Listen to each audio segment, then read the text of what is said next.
Hello, students. Welcome back to the online lecture series of environmental studies for semester one. Uh,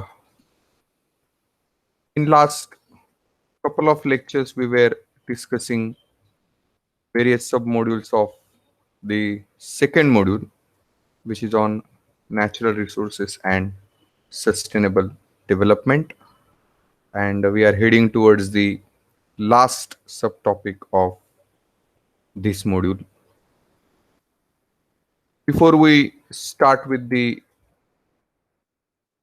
today's lecture, let us have a look at module objective of second module.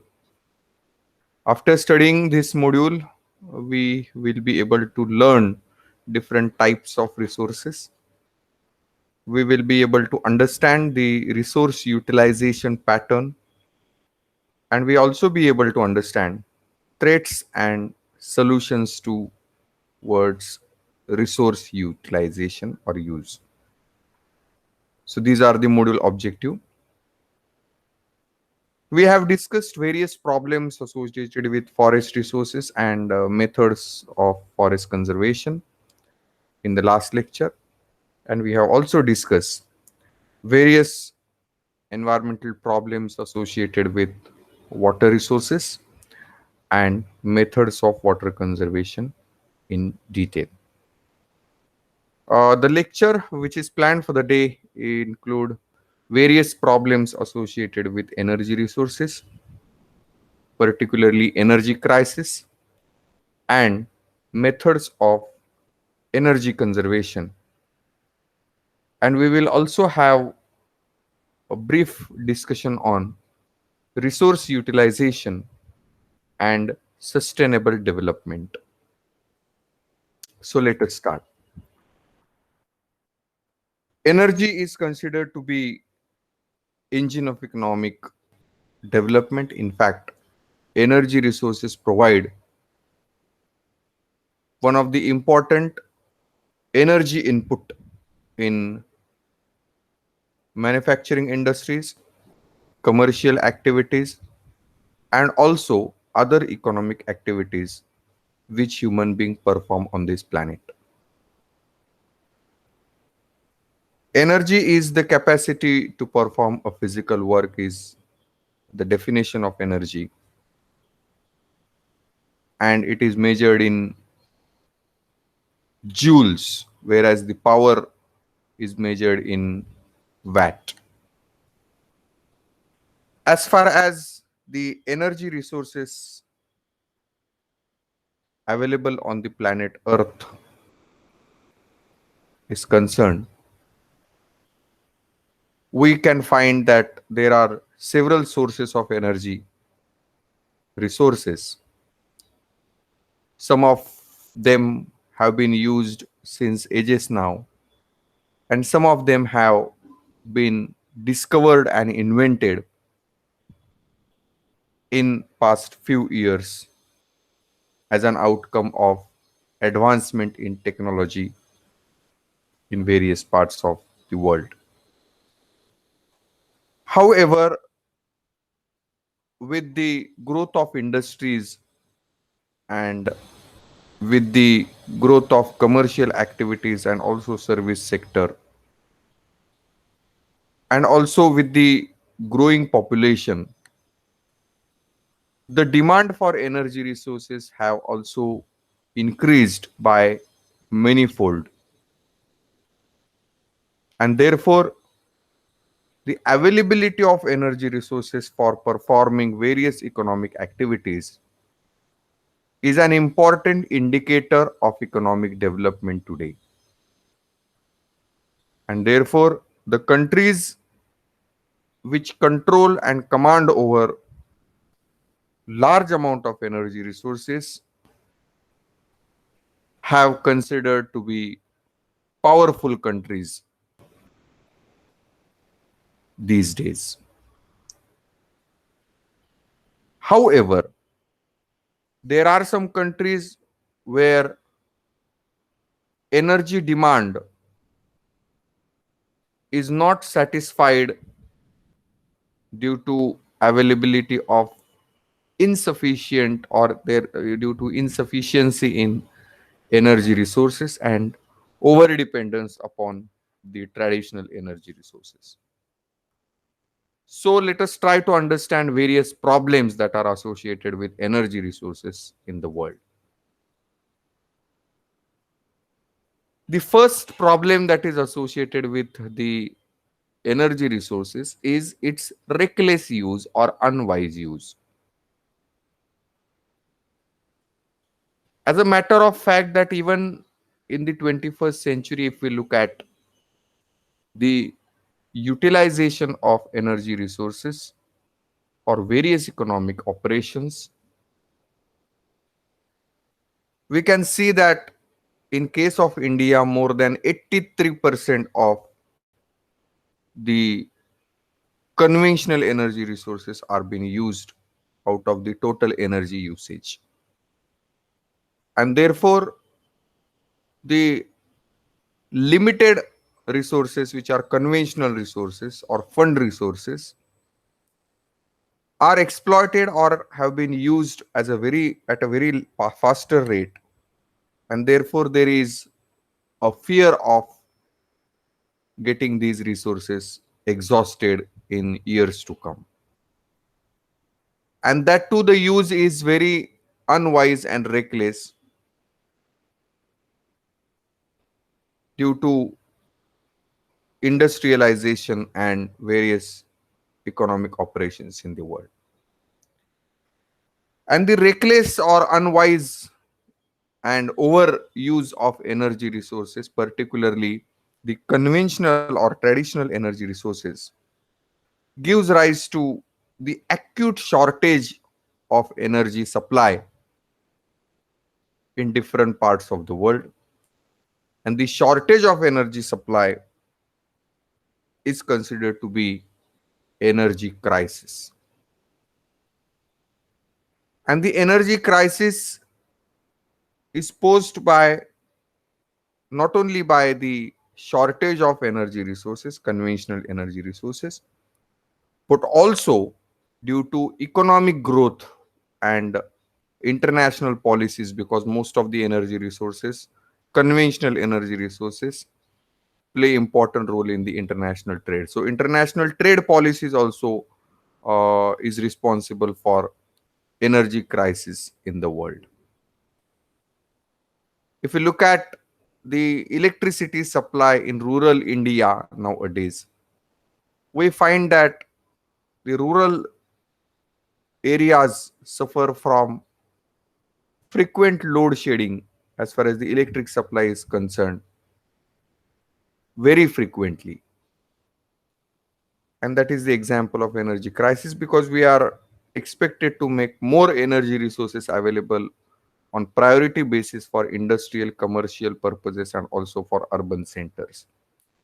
And hence there is a frequent situation of load shedding in rural areas. So that's how the energy crisis is a major problem. High rate of energy consumption, per capita energy usage has been increased. Now, if you think per capita energy usage in relation with the standard of living, we can easily predict that higher standard of living may lead to higher energy usage per capita, because as standard of living increases, the amount of energy usage also increases, and that is again reflected in energy bill which is received every month to us. So more and more gadgets we use and more machineries we use, ultimately it is going to result in increase in the consumption of electricity and similar other energy resources. If we use more vehicles, ultimately the fossil fuels are going to be used more, and then the per capita energy usage has increased in the countries with higher standard of living.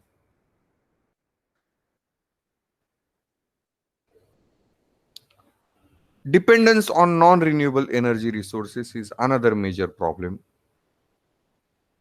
It is said that 90% of the energy consumption is extracted from conventional energy resources like fossil fuels, which are limited resources, which are fund resources,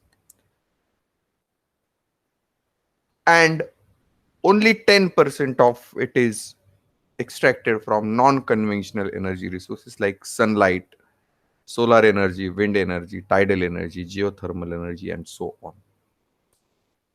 And therefore, over dependence upon the conventional energy resources leads to rapid degradation of conventional or fund energy resources, and that is responsible for energy crisis that is being experienced by various countries in the world in recent times.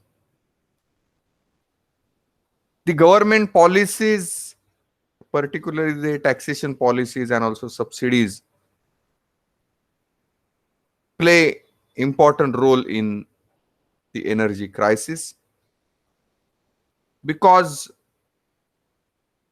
subsidies that is being given by government on energy usage ultimately result in higher usage of energy resources, may it be fossil fuel or may it be electricity.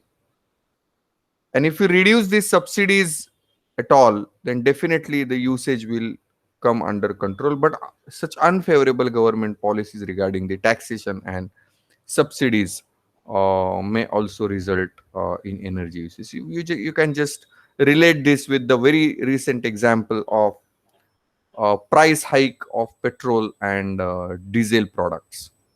So what has happened then?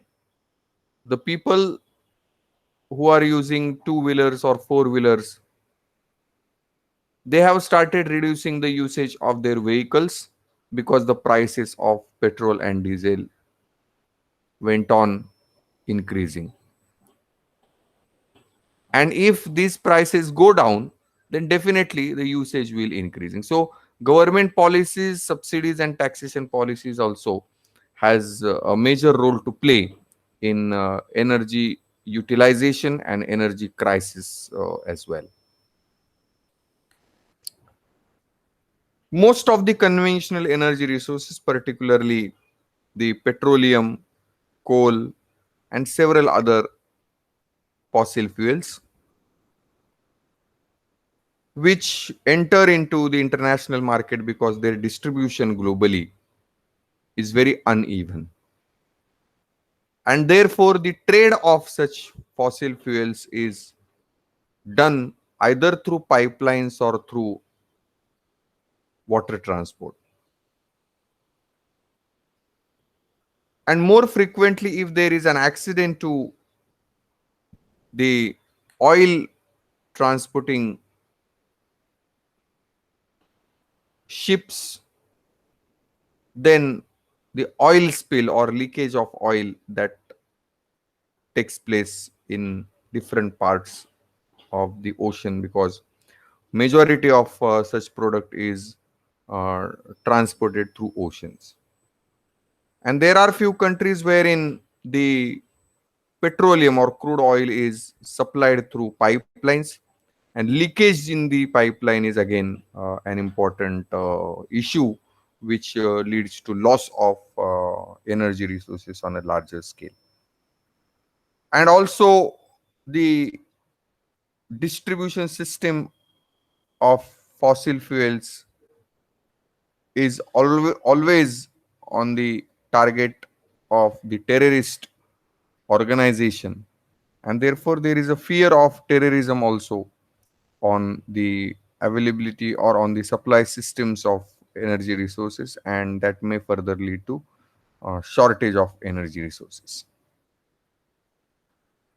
We also lose large amount of energy by the way of wasting it because we don't have efficient technology, we don't have proper maintenance facilities of energy transportation facilities, and also we don't have proper storage facilities. So lack of sufficient technology, lack of maintenance, and lack of proper storage facilities are again responsible for loss of wastage of such energy resources, and that again leads to shortage of energy resources or energy crisis in long run.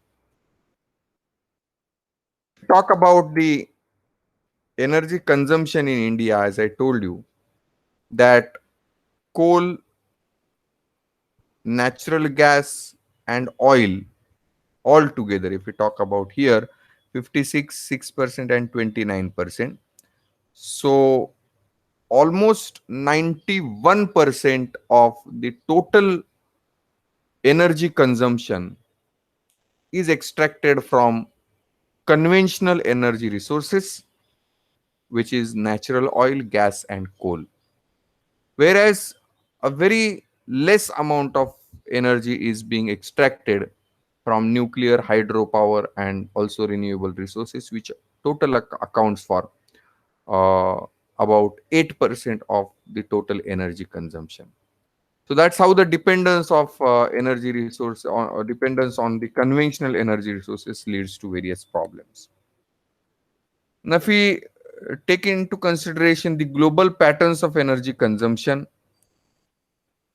from 19th century till now, we can come to know that the consumption of energy resources have been increased over the period of time. However, the share of share of conventional energy resources is significantly high. It was the period between 1920 to 1940 wherein the energy consumption level have been decreased to a very insignificant extent, because maybe because of the post first world war period and the early times of second world war period. I told you about oil spill and accidents in ocean, which leads to the loss of oil products or crude oil, and these are some of the pictures which leads to which will help us to understand that how oil spill is responsible for shortage of energy resources. Now, if we talk about the energy crisis in India, we are now 1.3 billion around, out of which 20% of the world population is experiencing lack of access to the electricity. See, 1.3 billion population in the world is experiencing lack of access to the electricity. This is the statistics of 21st century.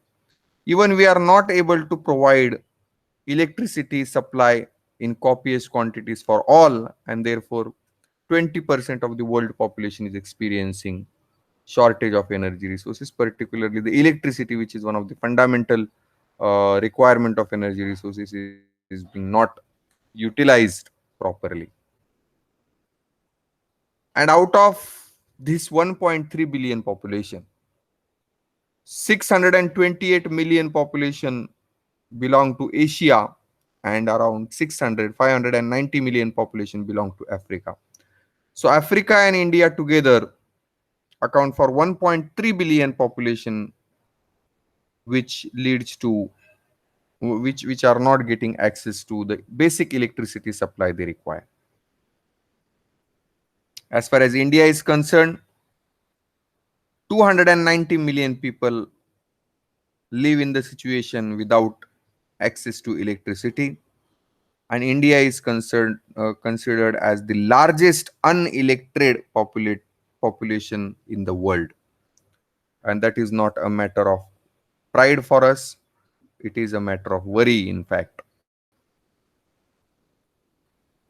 India is only able to provide 55% of the rural areas with consistent electricity supply, and in urban areas the electrification is as good as 93%. If you discuss in terms of demand and supply of energy resources, we find that there is a significant gap between demand and supply, and the gap is widening with time. So the demand is higher and supply is comparatively less. And when there is a higher demand and supply is less, then there is a shortage. So this is the highlighted part, is nothing but the energy crisis or shortage of energy resources. Now, if you look at the problems posed by energy crisis or energy shortage and several other factors responsible for energy crisis,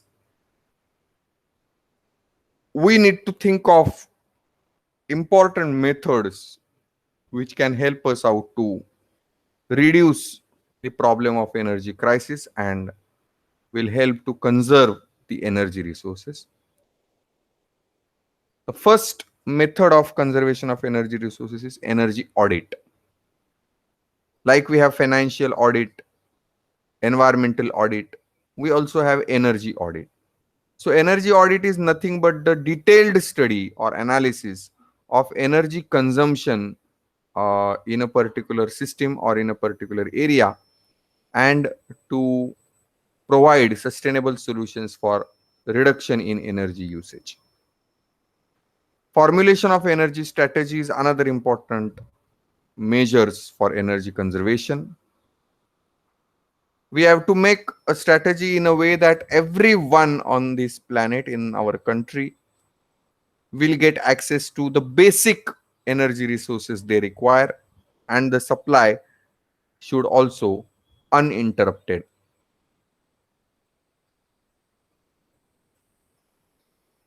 We also have to ensure that we have to optimize the consumption of electricity. We have to reduce the consumption of electricity to the extent which is possible, the maximum possible extent, so that the saved energy can definitely, or saved electricity can definitely be used to make it available for poor sections of the society at lower prices. Improvement of efficiency in machinery and production system is very, very important. Now, what is called as energy efficiency? Energy efficiency leads to increasing output of a particular system with minimum energy input. Like for example, we have a two bike.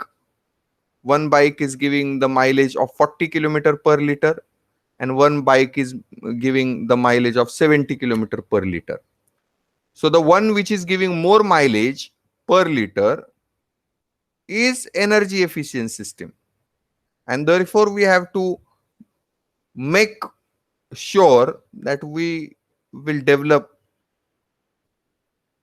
important energy efficiency system or efficient energy system, and also production system in a way that it will consume less energy and will give maximum output.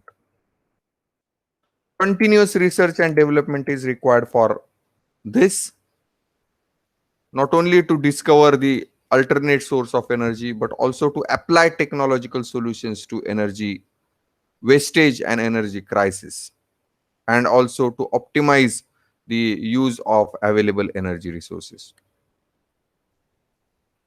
Most of the problems associated with energy resources are associated with the use of conventional energy resources, and therefore we have to find out sustainable solutions to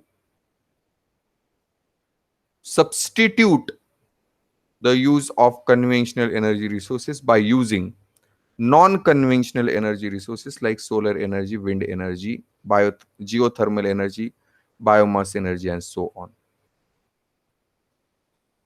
Use of public transport and regular checkup of petrol supply system and public awareness are the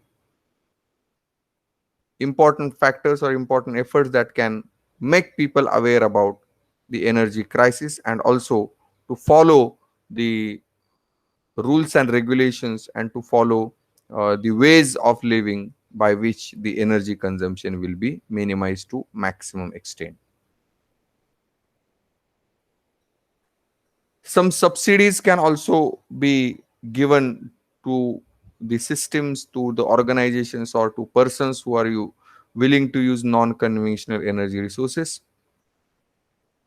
so as to attract people towards use of non-conventional energy resources. I was talking about energy audit earlier. Energy audit is nothing but the audit of energy consumption, wherein we assign or the energy auditor for assessment of funding options, then recommendation, implementation, pre-arranged appointment, and confidential review and survey. So this is the uh, process by which energy auditor uh, evaluate and assess the entire system or entire organization, wherein the energy consumption, energy requirement, and the patterns of energy consumption and energy wastage, everything is being studied, and then sustainable solutions is given to optimize the use of energy resources. The technological advancement over the period of time has also improved the efficiency of electric supply system and also energy supply systems. So earlier we used to have simple bulbs where the electricity consumption used to be very, very high. It has been converted to CFL, where the energy consumption rate has reduced, and CFL again have been replaced by LED, wherein the energy consumption has further reduced to a larger extent. So this can also be a method by which we can reduce the usage of energy. I was talking about energy efficiency system. So energy efficiency system includes a system which gives maximum output with minimum energy input, and therefore this is the energy input which is more than this, and the top of it is the one which uses minimum energy but getting or but giving maximum output of the particular system. And therefore in this case, as we go higher level, the amount of energy consumption reduces, and therefore the energy efficiency increases. I was talking about the use of public transport, and sometimes if we can do, carpool or bike pool, or we can go to our offices by walk, it is, if it is possible. This is another important measure we can have it. We can also spend more time on reading than that of playing games on mobiles or TV, watching TV. So we can also improve our lifestyle, and also we can reduce the usage of energy.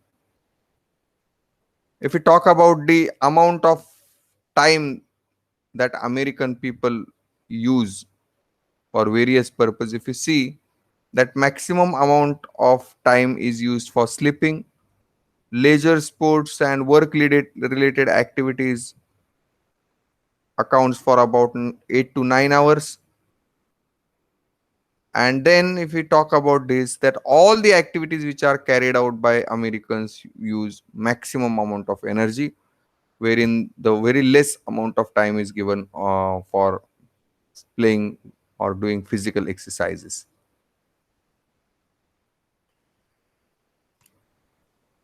We need to have better time for to sleep in the night, so that we our electricity will also be reduced, and we will also have good health if we take night sleep, and the amount of energy consumption will also reduce, because after sleeping we don't use mobile, we don't use tab, we don't use laptops, and we also don't use electricity.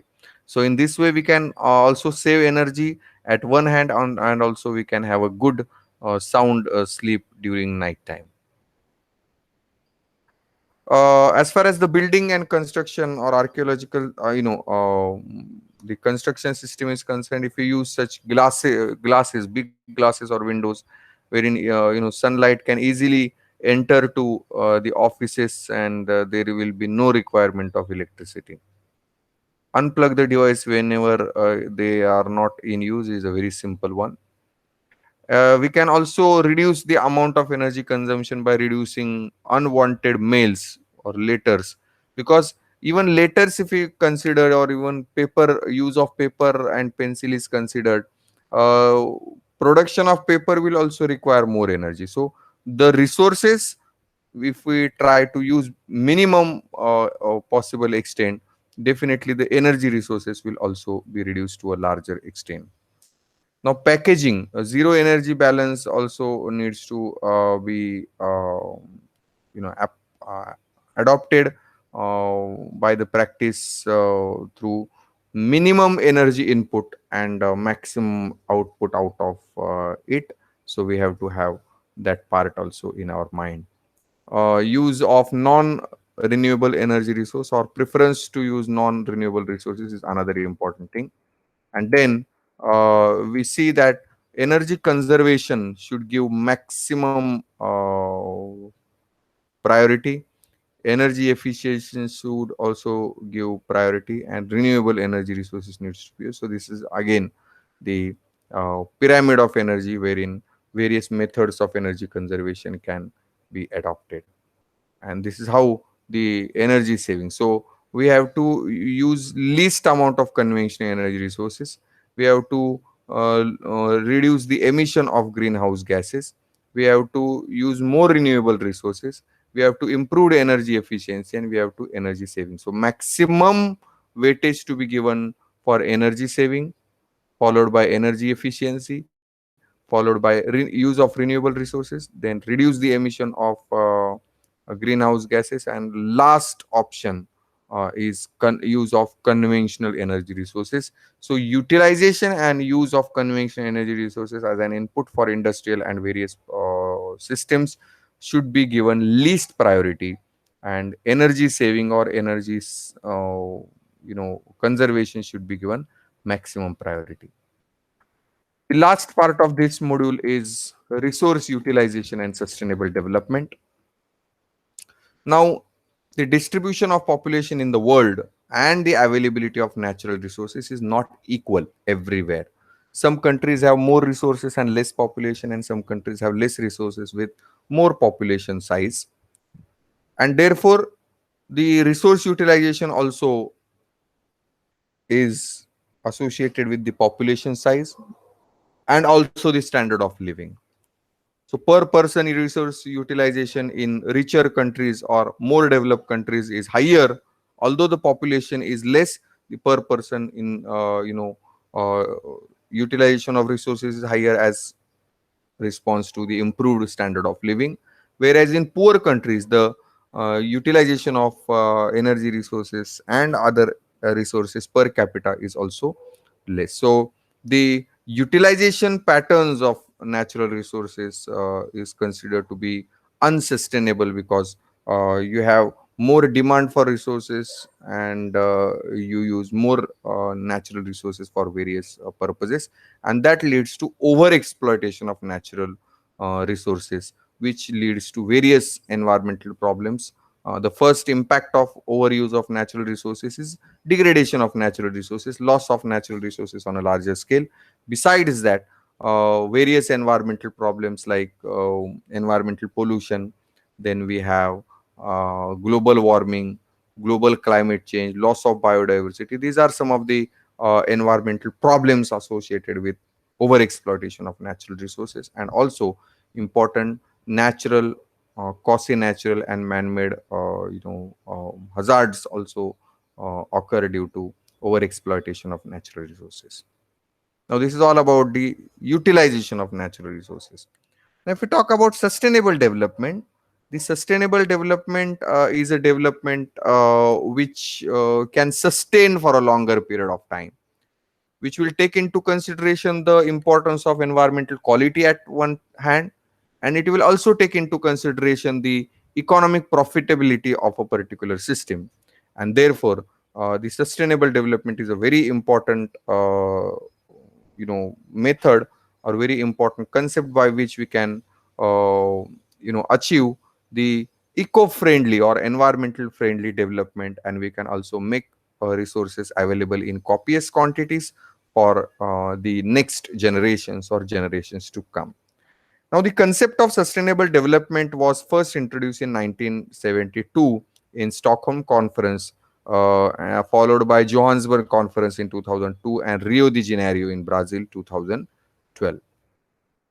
Now, there are various methods which are adopted or which needs to be adopted for achieving sustainable resource development, for sustainable economic development. So sustainable development is the distant dream, and the way by which we can achieve sustainable development is resource utilization or proper utilization of resource utilization, which includes substitution of certain resources. If the fund resources or exhaustible resources are limited, then we have to find out the substitute or alternatives for certain resources. Then the end product of resources should be recycled. I mean, if the resources are not in use, we have to try to recycle it and again to reuse it. By the way of recycling, we can put into use the resources again and again, and we can reduce the stress on the availability of natural resources. Optimum utilization of resources, that means the resources should be used optimally.